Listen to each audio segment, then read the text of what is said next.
Edward Theodore Gein was born on August 27th, 1906, in La Crosse, Wisconsin, the youngest of two boys. Alongside his older brother Henry, Ed lived with his parents George and Augusta. While George was an avid alcoholic who often struggled to hold down a job, Augusta was a controlling, domineering and religious woman, often preaching to her two boys about the evil in the world. She condemned alcohol and considered all women, excluding herself, to be promiscuous prostitutes and instruments of the devil. She had a strong hatred for her own husband, but due to her religious beliefs, she refused to file for divorce. Augusta would read passages of the Bible to her two sons, but always fixated on verses from the Old Testament and the Book of Revelation, which focused solely on death, murder, and retribution. While George jumped from job to job, Augusta owned her own local grocery store, but she had grown a strong hatred for the city of La Crosse, calling it a sinkhole of filth, and in 1914 the family relocated to Plainfield to live on an isolated farm far away from any outsiders in an attempt to prevent strangers from influencing her children. Ed and Henry both became incredibly isolated and introverted, only being allowed to leave the farm to attend school. The youngest would spend most of his free time doing chores on the farm. At school he was shy, and both his classmates and teachers took note of his strange mannerisms. Very often Ed would burst into random fits of laughter, but they assumed he was simply laughing at his own jokes. Ed did begin to get bullied for his lazy eye and speech impediment, but it didn't deter him from working hard, performing well, particularly in reading. However, whenever he or Henry attempted to make friends, Augusta would severely punish them. This led to Ed and Henry confiding in one another and becoming incredibly close as each other's only friend. Augusta would abuse them both, believing that they would grow up to become failures like their father. On April 1st, 1940, Ed's father George suddenly died of heart failure caused by his alcohol abuse at the age of 66. Now becoming the men of the house, Ed and Henry carried out odd jobs around town to cover their living expenses. Both were considered reliable and honest young men in their community. Although both were helpful handymen, Ed also worked as a babysitter, a pastime he thoroughly enjoyed as he found himself relating a lot more to children than adults. It was around this time when Henry began dating a divorced mother of two, and even began planning to move in with her. Naturally, being with another woman who was also divorced didn't sit well with Augusta. Now potentially being a stepfather, Henry disagreed with his own mother's parenting and attempted to distance himself from her, fearing how close Ed still remained with the woman. Growing up, Henry would sometimes stand up to his mother, whereas Ed never would. Anytime Henry spoke ill of their mum in front of him, Ed reacted with pure shock and seemed genuinely hurt and possibly vengeful. On May the 16th, 1944, Ed and Henry were burning away marsh vegetation on the farm together when the fire began to grow and get out of hand, raising the attention of the local fire department. When they arrived on the scene, Ed claimed that Henry had disappeared, but once the fire was extinguished, he took them straight to his body. Henry Gein was dead, face down, with blows to the head. Despite Henry and the ground he was lying on having no signs of being affected by the fire, the police still didn't suspect foul play, and no autopsy was given. His death was ruled down as asphyxiation from the fire, though most believe that Ed Gein had murdered his own brother. It was now just Ed and Augusta, completely alone.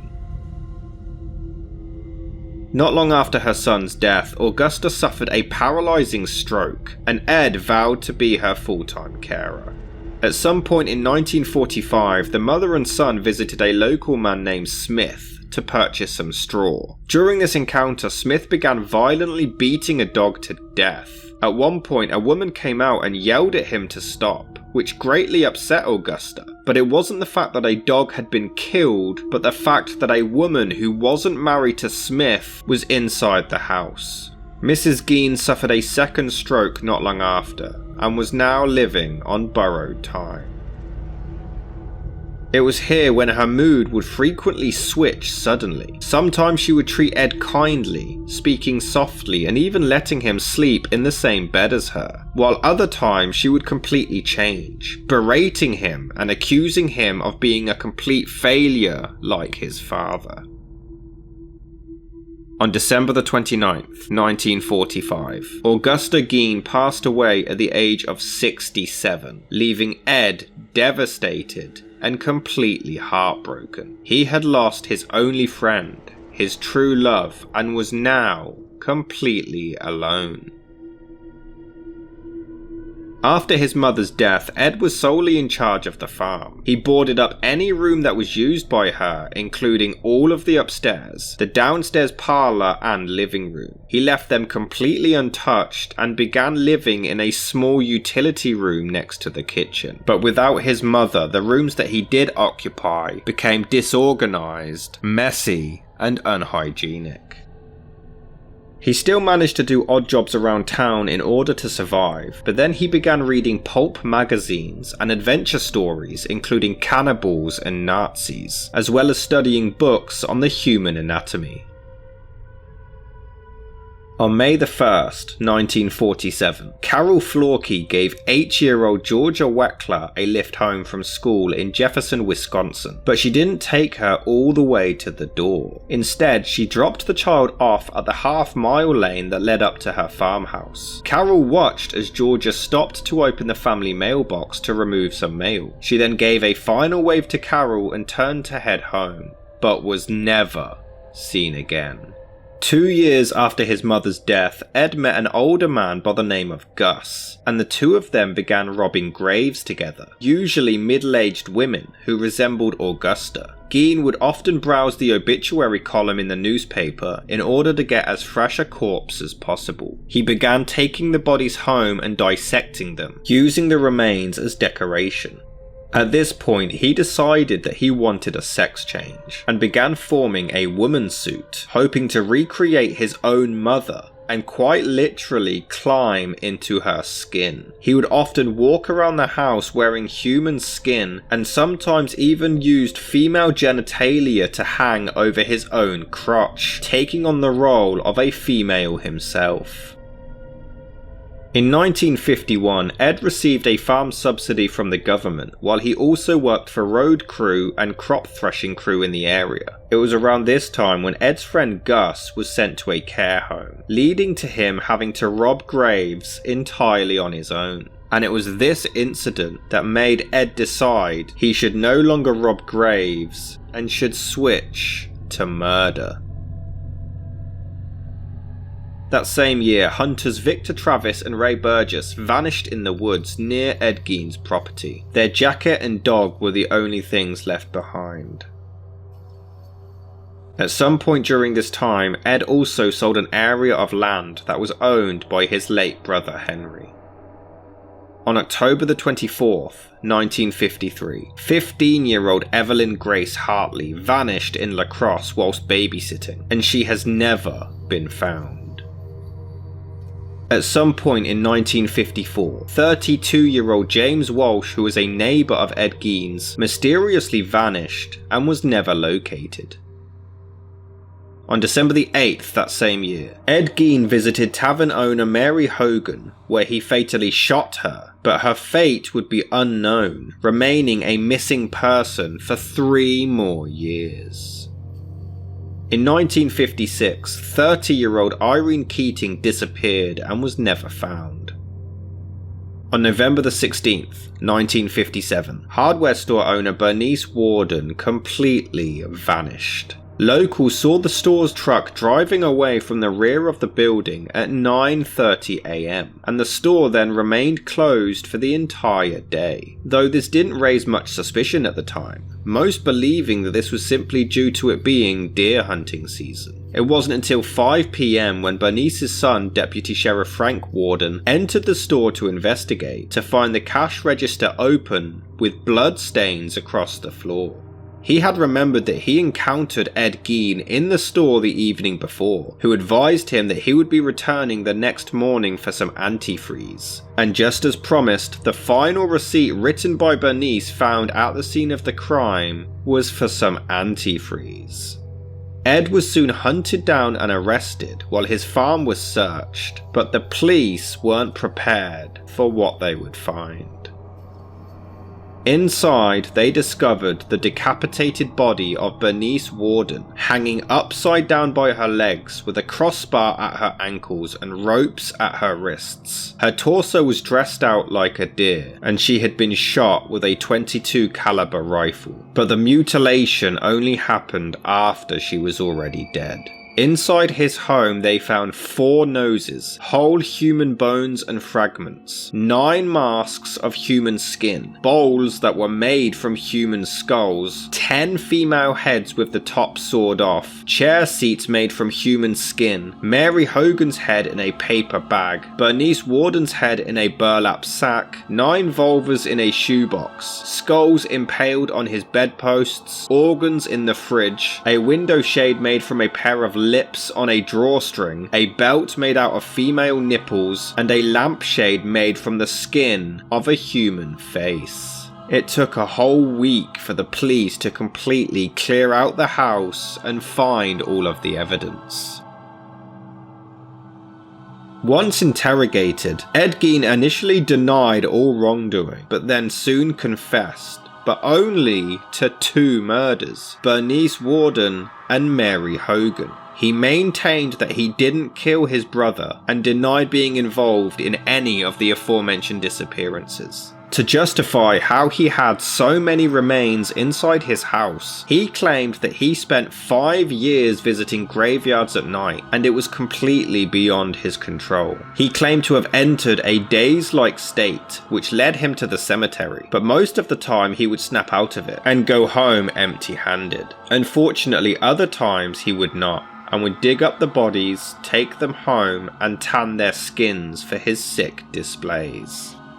The police actually refused to believe his story at first, unconvinced that one man would be able to rob an entire grave in one evening by himself. However, he led them to all of the graves, and once exhumed, the coffins were empty, proving that he was telling the truth. There were other instances where Ed dug up corpses, skinned them or removed organs, and then buried the rest of them again to avoid detection, though he always denied performing necrophilia, claiming that the bodies smelled too bad. A 16-year-old local had parents who were friends with Ed Gein, even attending ball games and movies with the guy, and the youth admitted that they saw shrunken heads inside his house, but Gein claimed that they were relics from the Philippines, sent over by his cousin who served there during the Second World War. During questioning, Sheriff Art Schley actually lost his temper and attacked Ed Gein, banging his face and head into a brick wall, leading to Ed's initial confession being ruled as inadmissible. Schley would end up passing away before the trial could take place at the age of 43 from a heart attack. Friends close to him claimed that he was completely traumatized over what was found inside Ed Gein's home, and he attacked him purely out of fear of having to testify. But they believed that he did this deliberately to cause his own death. On November the 21st, 1957, Ed Gein pleaded not guilty by reason of insanity. Upon examination, he was diagnosed with schizophrenia, and genuinely found to have been mentally incompetent and unfit to stand trial. Thus, he was sent to the Central State Hospital for the Criminally Insane, which is now the Dodge Correctional Institution in Waupun, Wisconsin, though he would later be transferred to the Mendota State Hospital in Madison.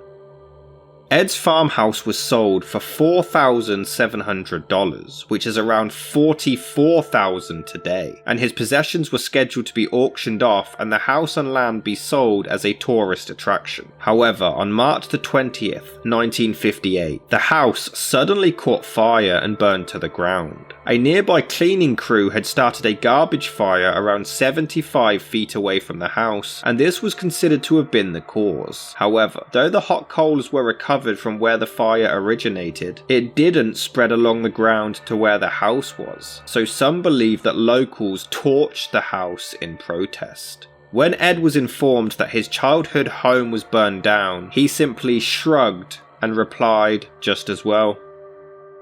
His 1949 Ford sedan was sold for $760, which is around $7,100 today, and was purchased by carnival operator Bunny Gibbons, who charged people 25 cents for admission. This was done throughout the summer of 1958, but the whereabouts of the car after that, and to this day, remains a mystery. In May of 1960, some bones were found near Ed's land, but it's unclear who they belonged to. And 2 years later, all of the remains found inside his home were finally given a proper burial in an undisclosed location.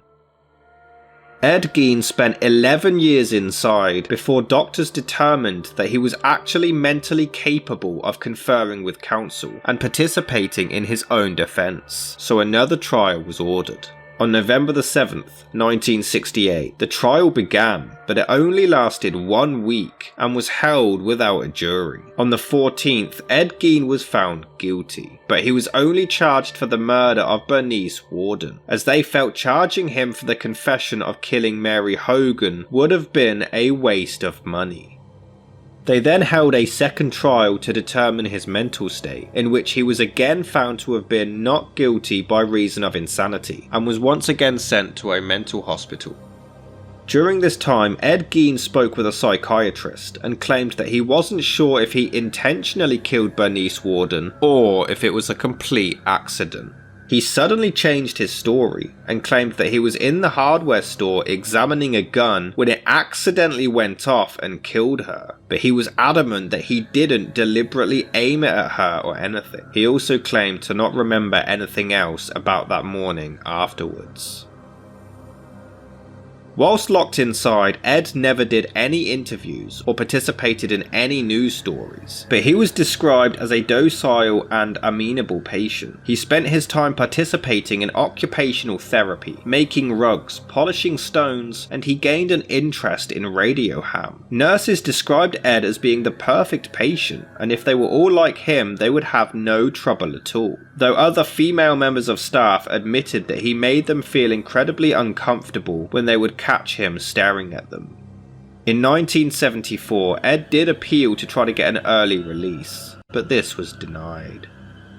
On July the 26th, 1984, after being locked up for 27 years, Ed Gein passed away from respiratory failure caused by lung cancer at the age of 77. He was buried alongside his brother and parents in Plainfield Cemetery, but over the years people would chip away pieces of his gravestone as souvenirs, and in 2000 it was stolen completely. It was however located in June the following year in the possession of Ed Gein fan club founder Shane Bugbee, and it remains locked away from the public to this day. On April the 4th, 2006, Mike Fisher, who had inherited the Ed Gein property from his grandfather, actually tried selling it on eBay for $250,000. But just 4 days later, eBay pulled it down for violating their terms of service of selling murder memorabilia. On February the 28th, 2015, Ghost Adventures host Zach Bagans actually purchased a cauldron that was supposedly owned by Gein, which appeared on his show Deadly Possessions in April 2017, and then his haunted museum in October that same year. Ed's prison cell and other personal items also continue to be a tourist attraction in a museum in Waterma, Wisconsin. But the question remains, how many people did Ed Gein actually kill? The remains found inside his home tally up to dozens, but he always maintained that he only killed 2 people and dug up 9 graves, despite around 40 bodies being found inside his house. Victor Travis, Ray Burgess and James Walsh were all male, whereas the remains inside his home were all female. It was also ruled out that he was responsible for Georgia Weckler, as his targets were mostly women who resembled his mother. He never confessed to the abduction of Irene Keating and maintained to his grave that he only killed 2 people, which only leaves us all seeking answers.